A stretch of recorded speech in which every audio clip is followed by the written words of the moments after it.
नहलाओ बेटे धूप में? नहीं नहीं नहीं, थोड़ा सा? नहीं थोड़ा सा नहीं, बिल्कुल नहीं? कपड़े कपड़े से कर दो। ठंड लग रही है? अभी सुबह नहा के आया हूँ मैं, अच्छा ठीक है। इसलिए। तो ये बेसिकली इनको हमने धूप स्नान के लिए बिठाया है।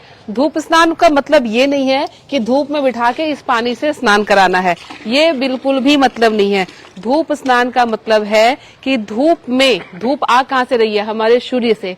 तो सूर्य की किरणों से जो बॉडी पे हम ले रहे हैं that is called sun bath, यानी धूप स्नान, ये है बेसिकली। अब इसमें क्या है, सर्दियों के मौसम में इसकी खास अहमियत है क्योंकि विटामिन डी की कमी आज हर मेट्रोपॉलिटन या छोटे सिटीज में रहने वाले के लिए भी धूप में रहना लोगों के लिए बहुत कम हो गया इन दिनों। पूरे टाइम ऑफिस में रहेंगे, ऑफिस से घर आएंगे, घर से ऑफिस जाना है, तो पूरा कॉम्पैक्ट हो गए, अपने आप को पैक कर लिया है, इस सन रेज से अपने आप को दूर कर लिया है।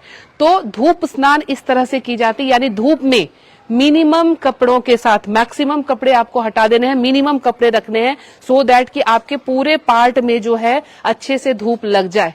अब इसमें और क्या करना है, अब ये धूप जो है आपके आधे घंटे से 1.5 घंटे, आप ज्यादा भी ले सकते हैं लेकिन मिनिमम 1.5 घंटे आधे घंटे का रहना चाहिए। अब इसके धूप एब्जॉर्प्शन जो हमारे सन रेज में जो वो रेज है जो आपके विटामिन डी को पूरा करेगा, उसके लिए आपके पोर्स का खुला होना बहुत जरूरी है। तो पोर्स के खुले होने के लिए क्या करेंगे कि आप कुछ ऑयल से, एसेंशियल ऑयल्स ले लेंगे। आप कुछ भी नहीं जानते तो सिंपल सरसों तेल या तिल के तेल को लेंगे और इस तरह से पूरी बॉडी पे मसाज करते जाएंगे। अब मसाज से क्या होगा कि आपके पोर्स भी खुलेंगे, ब्लड का सर्कुलेशन भी फास्ट होगा और अब जो धूप से आपको विटामिन डी मिल रही है वो आपके एब्जॉर्प्शन कैपेसिटी को बढ़ाएगा और अब आप इस आयुर्वेदिक तेल का भी फायदा उठाएंगे, साथ के साथ आप इस धूप का फायदा उठाएंगे। अब विटामिन डी की अहमियत क्यों है? बहुत से लोग आजकल हेयर फॉल की प्रॉब्लम से भी, बेसिकली लोगों के कंसेप्ट में क्या है कि विटामिन डी से हमारे सिर्फ बोन्स जो है वो स्ट्रांग बनेंगे, लेकिन ऐसा नहीं है।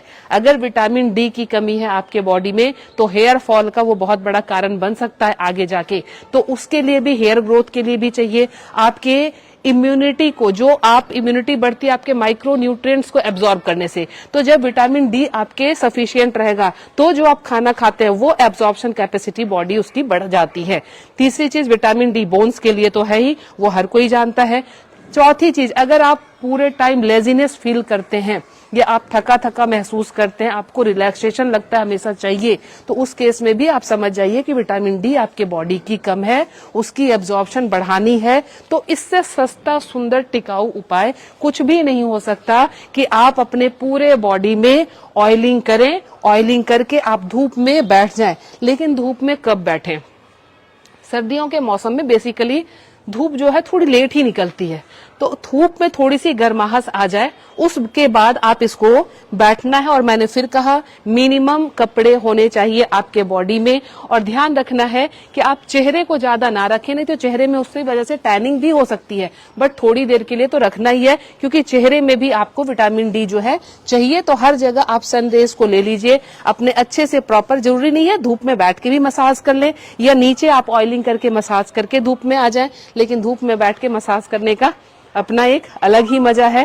तो आप इसको खुद भी कर सकते हैं या कोई आपके सपोर्ट सिस्टम में है तो ये बहुत अच्छी बात है। तो ये धूप स्नान नेचुरोपैथी में बहुत इंपॉर्टेंट पार्ट है। आपको किसी विटामिन डी के सप्लीमेंट्स की जरूरत नहीं पड़ेगी। रोजाना आधे घंटे की धूप लीजिए और बिल्कुल तंदुरुस्त रहिए, बिल्कुल एक्टिव हो जाएंगे।